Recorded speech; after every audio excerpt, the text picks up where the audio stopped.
Good morning students. कल हमने बात की थी ऑपरेटिंग सिस्टम की और ऑपरेटिंग सिस्टम्स के टाइप्स की। ऑपरेटिंग सिस्टम्स के अलग अलग टाइप्स होते हैं, जैसे कि स्टार्टिंग में जब ऑपरेटिंग सिस्टम डिजाइन हुए थे तो शुरुआत में बैच ऑपरेटिंग सिस्टम्स बने थे, जिनमें की प्रोसेसेस ग्रुप वाइज जो सिमिलर टाइप की टास्क होती थी उनको हम ग्रुप करके एग्जीक्यूट कराते थे। इन ग्रुप्स को हम बैचेस बोलते थे। तो बैचेस वाइज हमने प्रोसेसेस को एग्जीक्यूट कराया था और उनको हमने नाम दिया था बैच ऑपरेटिंग सिस्टम्स।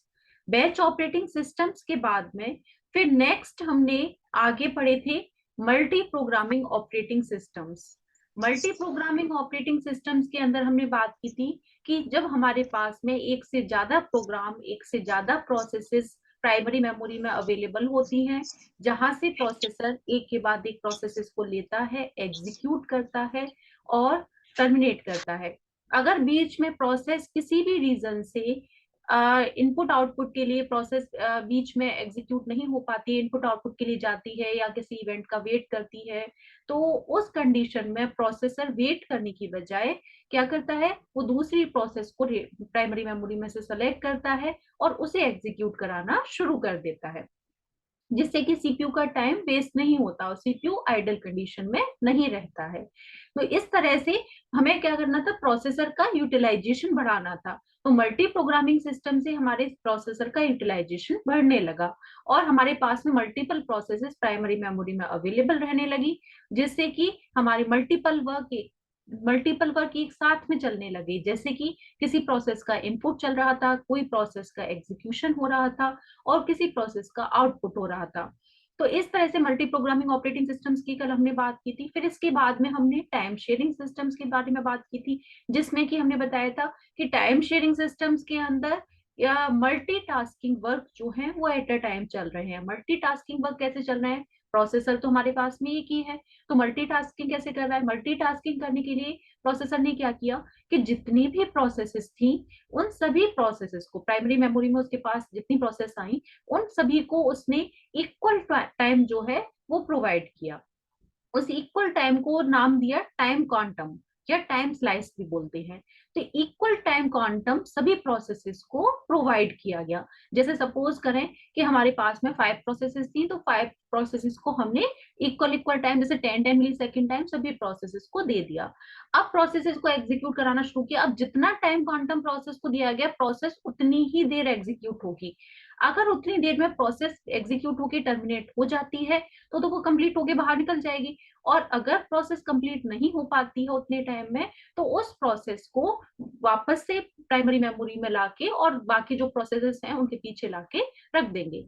अब प्रोसेस एग्जीक्यूट होना शुरू होती हैं और प्रोसेस एक के बाद एक एग्जीक्यूट होती जाती हैं। अगर वो टर्मिनेट नहीं होती है तो एक के पीछे एक वापस से क्यू में लग जाती हैं और फिर से उनका वापस जब लास्ट प्रोसेस एग्जीक्यूट हो जाती है तो उसके बाद फिर से पहली वाली प्रोसेस का नंबर आता है, फिर सेकंड का आता है, फिर थर्ड का आता है और इस तरह से राउंड जो है वो प्रोसेसेस का चलता रहता है जब तक कि प्रोसेस टर्मिनेट नहीं हो जाती और नई प्रोसेस उस क्यू में ऐड होती रहती हैं जैसे जैसे नई प्रोसेसेस टर्मिनेट होती जाती हैं। तो इस तरह से हम इस तरह के ऑपरेटिंग सिस्टम को हमने नाम दिया था टाइम शेयरिंग ऑपरेटिंग सिस्टम, जो अपने टाइम को शेयर कर रहा है सभी प्रोसेसेस के बीच में। अब आज हम पढ़ने वाले हैं इसमें कुछ और ऑपरेटिंग सिस्टम्स, जिनमें कि आज हम पढ़ेंगे parallel operating systems, distributed operating system और रियल टाइम ऑपरेटिंग सिस्टम्स। तो सबसे पहले हम लेते हैं इसमें पैरेलल ऑपरेटिंग सिस्टम्स। देखिए, पैरेलल सिस्टम्स जो होते हैं वो तब यूज किए जाते हैं जब हमारे पास में हमारे कंप्यूटर के ऊपर, सीपीयू के ऊपर जब बहुत सारे वर्किंग लोड होता है, हमारे पास में बहुत सारा काम है। अभी तक तो ये चल रहा था कि सीपीयू के पास में वर्क नहीं है और हमें उसका यूटिलाइजेशन करना है।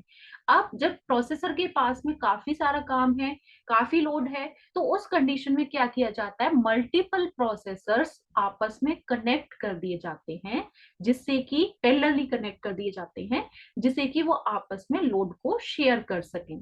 तो जब सिर्फ प्रोसेसर्स को आपस में कनेक्ट किया जाता है, बाकी के जितने भी पेरिफेरल डिवाइसेस हैं, जो भी क्लॉक है, जो भी मेमोरी है, वो सब कुछ वो बाकी सब कुछ क्या हो रहा है, शेयर हो रहा है। सिर्फ प्रोसेसर हमारे पास में डिफरेंट है। प्रोसेसर हमारे पास में अलग अलग है और उनको भी आपस में क्या कर रखा है, कनेक्ट कर रखा है पैरेलली। तो इस तरह का जो हमारे पास में जो इस तरह का इंफ्रास्ट्रक्चर तैयार होता है उसको हम कहते हैं इसमें पैरेलल सिस्टम। तो पैरेलल सिस्टम के अंदर हमारे पास में इसको हम लूज टाइटली कपल सिस्टम भी कहते हैं। टाइटली कपल्ड का मतलब है कि हमारा प्रोसेसर हमारे अलग अलग है, लेकिन हमारे पास में मेमोरी, क्लॉक और जो डिवाइसेस हैं वो सब क्या हो रही हैं, शेयर हो रही हैं। फिर आते हैं हमारे डिस्ट्रीब्यूटेड सिस्टम्स। डिस्ट्रीब्यूटेड सिस्टम्स कौन से होते हैं? डिस्ट्रीब्यूटेड सिस्टम्स वो होते हैं जिनमें सीपीयू सेपरेट है पूरा, यानी कि प्रोसेसर अलग है, मेमोरी अलग है, क्लॉक अलग है, सब कुछ अलग है, सेपरेट है, लेकिन वो प्रोसेसर्स, वो सीपीयू आपस में कनेक्टेड हैं। हम इस तरह से कनेक्टेड क्यों कर रहे हैं? क्योंकि जिससे कि लोड शेयर किया जा सके। हमारे पास में जब मल्टीपल वर्क आ रहे हैं, बहुत सारा काम आ रहा है, तो हम क्या करें, उस लोड को बाकी सभी कंप्यूटर्स पर, बाकी सभी प्रोसेसर्स के ऊपर शेयर कर सकें, जिससे कि डिवाइड होके काम होगा। डिवाइड होके, जैसे कि इसमें जो वर्क है वो अलग अलग, जो जितने भी कंप्यूटर्स ये आपस में कनेक्टेड होंगे इनको हम नोड्स कहते हैं। तो सभी नोड्स के ऊपर काम डिवाइड हो जाएगा और फास्ट स्पीड से वर्क होगा और वर्क कंप्लीट होने के बाद में यूजर के पास में जाएगा। तो यूजर को तो ऐसे ही फील होता है कि एक बड़ा कंप्यूटर है जहां से उसके पास में सारा काम होके आ रहा है और इतने सारे काम को मैनेज कर रहा है, जबकि इंटरनली क्या हो रहा है, वहां पे डिस्ट्रीब्यूटेड है कंप्यूटर्स या पैरेलली वो कनेक्टेड है प्रोसेसर्स वहां पर, जो ये सारा वर्क करके कंप्लीट करके आपको प्रोवाइड करा रहे हैं। तो डिस्ट्रीब्यूटेड फॉर्म में भी कनेक्टेड हो सकते हैं या पैरेलल फॉर्म में भी वो कनेक्टेड हो सकते हैं। डिस्ट्रीब्यूटेड फॉर्म में अगर कनेक्टेड हैं तो हम उसको बोलते हैं loosely coupled system. Loosely coupled system यानी वो कनेक्टेड है लेकिन सबकी अपने अपने सेपरेट अलग अलग पीसी हैं, अलग अलग सीपीयू है, अलग अलग मेमोरी है, अलग अलग क्लॉक है, सब सेपरेटली अपना वर्क कर रहे हैं लेकिन आपस में कनेक्टेड है। तो क्लाइंट सर्वर आर्किटेक्चर है या इस तरह से नोड आपस में कनेक्टेड है नेटवर्क के थ्रू, वो भी इस तरह के सिस्टम्स के अंदर आते हैं। फिर इसके बाद में थर्ड हम जो आज बात करेंगे वो बात करेंगे रियल टाइम ऑपरेटिंग सिस्टम्स के बारे में।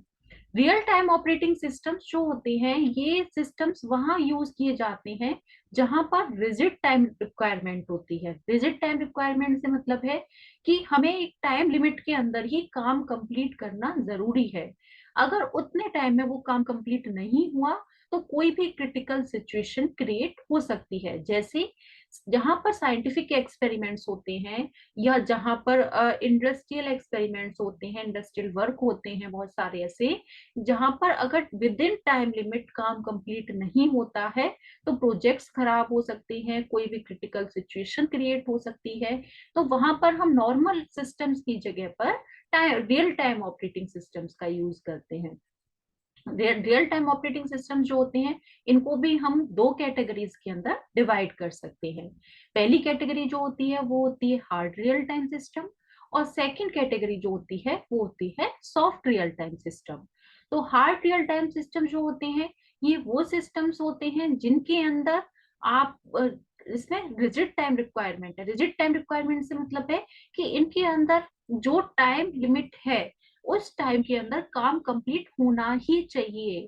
किसी भी कंडीशन में अगर वो उस टाइम के अंदर फ्रैक्शन ऑफ डिले, मतलब सेकंड्स का डिले भी इसके अंदर नहीं होना चाहिए। अगर थोड़ा सा भी डिले होता है तो उसमें क्रिटिकल सिचुएशंस क्रिएट हो सकती हैं। जैसे आप देखें रॉकेट लॉन्चिंग है, रॉकेट लॉन्चिंग हो रही है, काउंटडाउन चल रहा है, 0 पे आएगा, 7 9 8 7 से 10 से स्टार्ट होगा, 10 से स्टार्ट होके फिर 0 तक आएगा और 0 तक आते आते रॉकेट लॉन्च हो जाता है, आप लोगों ने देखा होगा जैसे। तो अगर उतने टाइम में नहीं हुआ तो प्रोजेक्ट बेकार हो जाएगा। इसी तरह से बहुत सारे साइंटिफिक एक्सपेरिमेंट्स होते हैं जिनमें जो टाइम है वो टाइम के अंदर वो वर्क हो जाना चाहिए। तो वो वर्क अगर नहीं होता है तो क्या होता है, उनका प्रोजेक्ट्स खराब हो सकती है, जो किसी भी तरह की सिचुएशन खराब हो सकती है। तो इस तरह के जहाँ वर्क होते हैं वहां पर रियल टाइम ऑपरेटिंग सिस्टम्स का यूज किया जाता है और हार्ड रियल टाइम सिस्टम्स को यूज करते हैं वहां पर। सेकंड जो आते हैं वो आते हैं हमारे soft real time system. Soft real time systems वो होते हैं, वो सिस्टम्स होते हैं जहां पर प्रायोरिटी दी जाती है। जैसे कुछ फ्रैक्शन ऑफ डिले जो है वो कंसीडर किया जा सकता है अगर कोई हाई प्रायोरिटी प्रोसेस आ जाती है। तो इसके अंदर अगर हाई प्रायोरिटी प्रोसेस है तो उसको प्रायोरिटी दी जाएगी और यहाँ पर फ्रैक्शन ऑफ डिले इसमें कंसीडर किया जा सकता है। हालांकि इसमें भी ये देखा जाता है कि विद इन टाइम जो है काम कंप्लीट करना है हमें, बहुत ज्यादा डिले यहाँ पर भी नहीं दिया जाता, लेकिन फिर भी प्रायोरिटी इसके अंदर मेजर करती है, प्रायोरिटी को इसमें हम कंसीडर करते हैं, इसलिए इसको हम सॉफ्ट रियल टाइम सिस्टम्स कहते हैं। तो ये थे हमारे ऑपरेटिंग सिस्टम्स के टाइप। हमने अलग कितने टाइप्स पढ़े, हमने बैच ऑपरेटिंग सिस्टम्स पढ़े, मल्टी प्रोग्रामिंग पढ़े, मल्टी प्रोग्रामिंग के साथ में हमने टाइम शेयरिंग सिस्टम पढ़ा, डिस्ट्रीब्यूटेड पढ़ा, पैरेलल सिस्टम पढ़ा और रियल टाइम सिस्टम्स को पढ़ा। अब हम बात करते हैं इसमें ऑपरेटिंग सिस्टम का स्ट्रक्चर। ऑपरेटिंग सिस्टम जो है उसको हम किस तरह से उसका स्ट्रक्चर उसको डिफाइन कैसे करेंगे। जैसे कल मैंने आपको बताया था कि ऑपरेटिंग सिस्टम जो है, ऑपरेटिंग सिस्टम क्या होता है बेसिकली, ऑपरेटिंग सिस्टम हमारा जो होता है वो एज ए इंटरफेस की तरह से वर्क करता है। किस किस के बीच में वर्क करता है इंटरफेस की तरह से, यूजर और कंप्यूटर हार्डवेयर के बीच में वर्क करता है। तो यूजर और कंप्यूटर हार्डवेयर के बीच में वर्क करता है इंटरफेस की तरह से। तो इसके स्ट्रक्चर जो होता है, स्ट्रक्चर के अंदर क्या क्या आ सकता है इसके स्ट्रक्चर में हमारे में, सबसे ऊपर तो हमारे क्या आएगा इसमें ऑपरेटिंग सिस्टम के स्ट्रक्चर में, सबसे ऊपर यूजर आएगा। यूजर के बाद में फिर इसमें हमारे जो भी एप्लीकेशन सॉफ्टवेयर है वो एप्लीकेशन सॉफ्टवेयर यहाँ पे डिस्प्ले होगा। एप्लीकेशन सॉफ्टवेयर के बाद में फिर हमारा जो ऑपरेटिंग सिस्टम है वो ऑपरेटिंग सिस्टम हमारा कनेक्टेड होता है।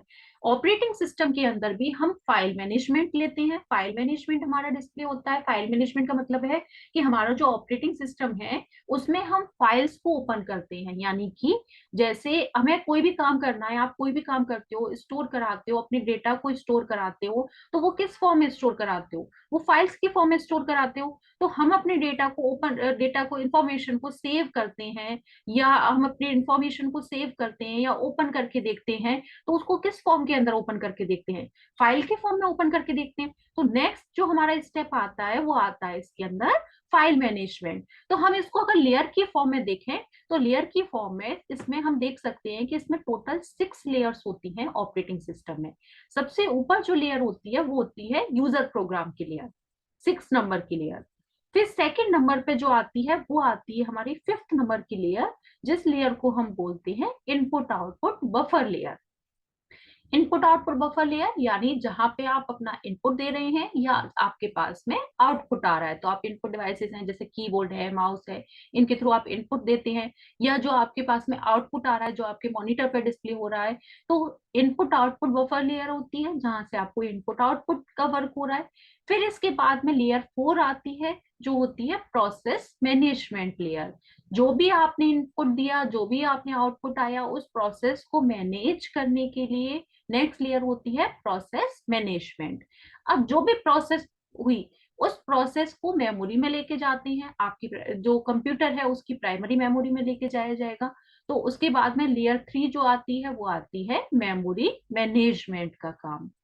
फिर इसके बाद में लेयर 2 आती है हमारी सीपीयू शेड्यूलिंग, यानी जो प्रोसेस है वो मेमोरी में आ चुकी है, अब इसके बाद प्रोसेसर उसको एग्जीक्यूट कराएगा, तो वहां पर हमारी आएगा सीपीयू शेड्यूलिंग। और लास्ट जो हमारी लेयर आती है ऑपरेटिंग सिस्टम की वो आती है हार्डवेयर लेयर। तो लेयर 1 जो होती है वो होती है हार्डवेयर लेयर।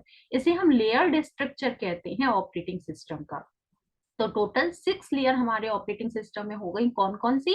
लेयर 1 होती है हार्डवेयर, इसके ऊपर layer 2 CPU scheduling, layer 3 memory management, layer 4 process management, layer 5 हमारी input output buffer, and layer 6 जो है वो है यूजर प्रोग्राम। तो इस तरह से हमारा ऑपरेटिंग सिस्टम का लेयर्ड स्ट्रक्चर जो है वो डिफाइन होता है। फिर इसके बाद में नेक्स्ट हम लेके चलते हैं ऑपरेटिंग सिस्टम की सर्विसेज कौन कौन सी होती हैं। तो ऑपरेटिंग सिस्टम क्या क्या सर्विसेज प्रोवाइड करा सकता है, क्या क्या वर्क प्रोवाइड कराता है, वो हम इसके अंदर बात करेंगे। ऑपरेटिंग सिस्टम बहुत सारे काम प्रोवाइड कराता है, जैसे कि कल हमने बात की थी, ऑपरेटिंग सिस्टम एक तरह से हमें मेन तो रिसोर्स मैनेजर की तरह से वर्क करता है। जितने भी रिसोर्सेज हैं, उन सारे रिसोर्सेज को, रिसोर्सेज क्या, जिनको भी यूज करके आपका कंप्यूटर काम कर रहा है, उन सभी को मैनेज करने का काम ऑपरेटिंग सिस्टम करता है। तो ये हमारा रिसोर्स मैनेजर है। तो पहला वर्क वैसे हम अगर बात करें तो as a resource manager work करता है। दूसरी बात जो करें वो है, ये एक एनवायरनमेंट प्रोवाइड कराता है हमारे कंप्यूटर प्रोग्राम को रन करने के लिए।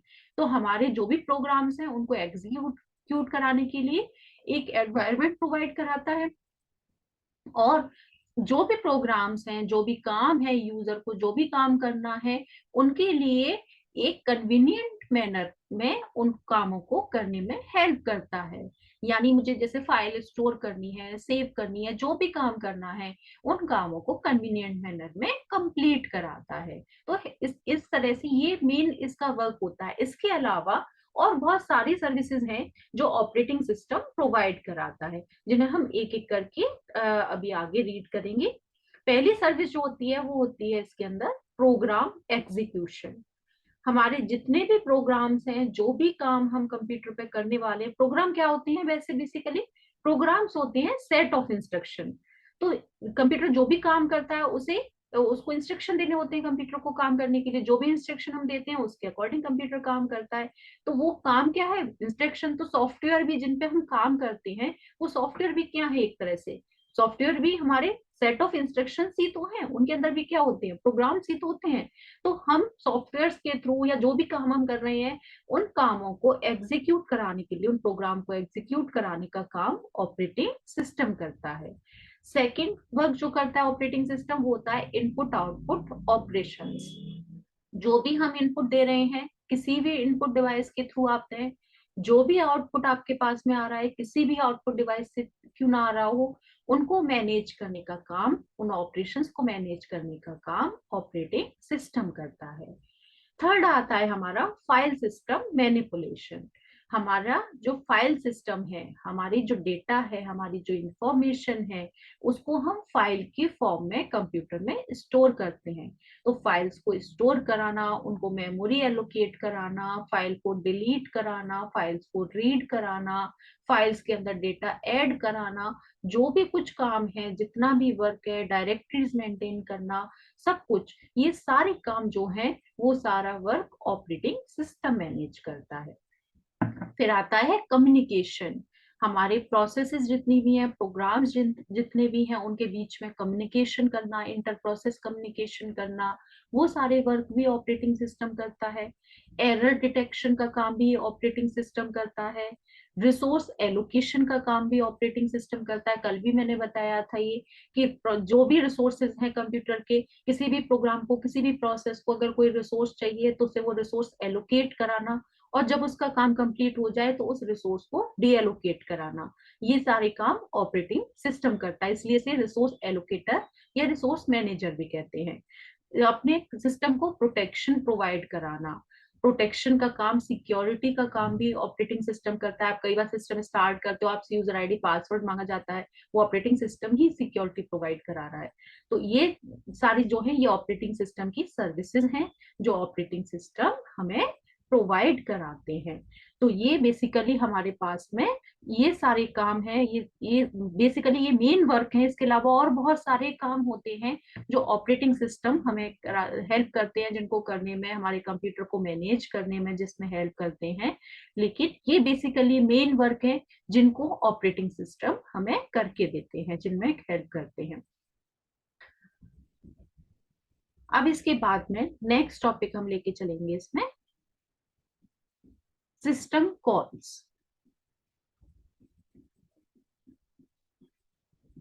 देखिए सिस्टम कॉल्स क्या होती हैं हमारे ऑपरेटिंग सिस्टम के अंदर, ये एक मेथड होता है। System call is a method for a computer program to request a service from the kernel of the operating system on which it is running. हमारे ऑपरेटिंग सिस्टम के अंदर दो पार्ट होते हैं। ऑपरेटिंग सिस्टम का एक हम स्ट्रक्चर जैसे हमने बताया इसमें, तो ऑपरेटिंग सिस्टम में दो एरियाज होते हैं। एक होता है हमारा कोर एरिया जिसे हम कर्नल बोलते हैं, और एक होता है हमारा आउटर एरिया जिसे हम शेल बोलते हैं। तो आउटर एरिया में हमारे यूजर प्रोग्राम यूजर जिससे इंटरेक्ट करता है वो हमारा आउटर एरिया होता है, शेल एरिया होता है। और जो हमारा इंटरनल एरिया होता है, जहां पर ऑपरेटिंग सिस्टम के कमांड्स होते हैं, बेसिक कमांड्स होते हैं, वो हमारे होते हैं कर्नल एरिया के अंदर।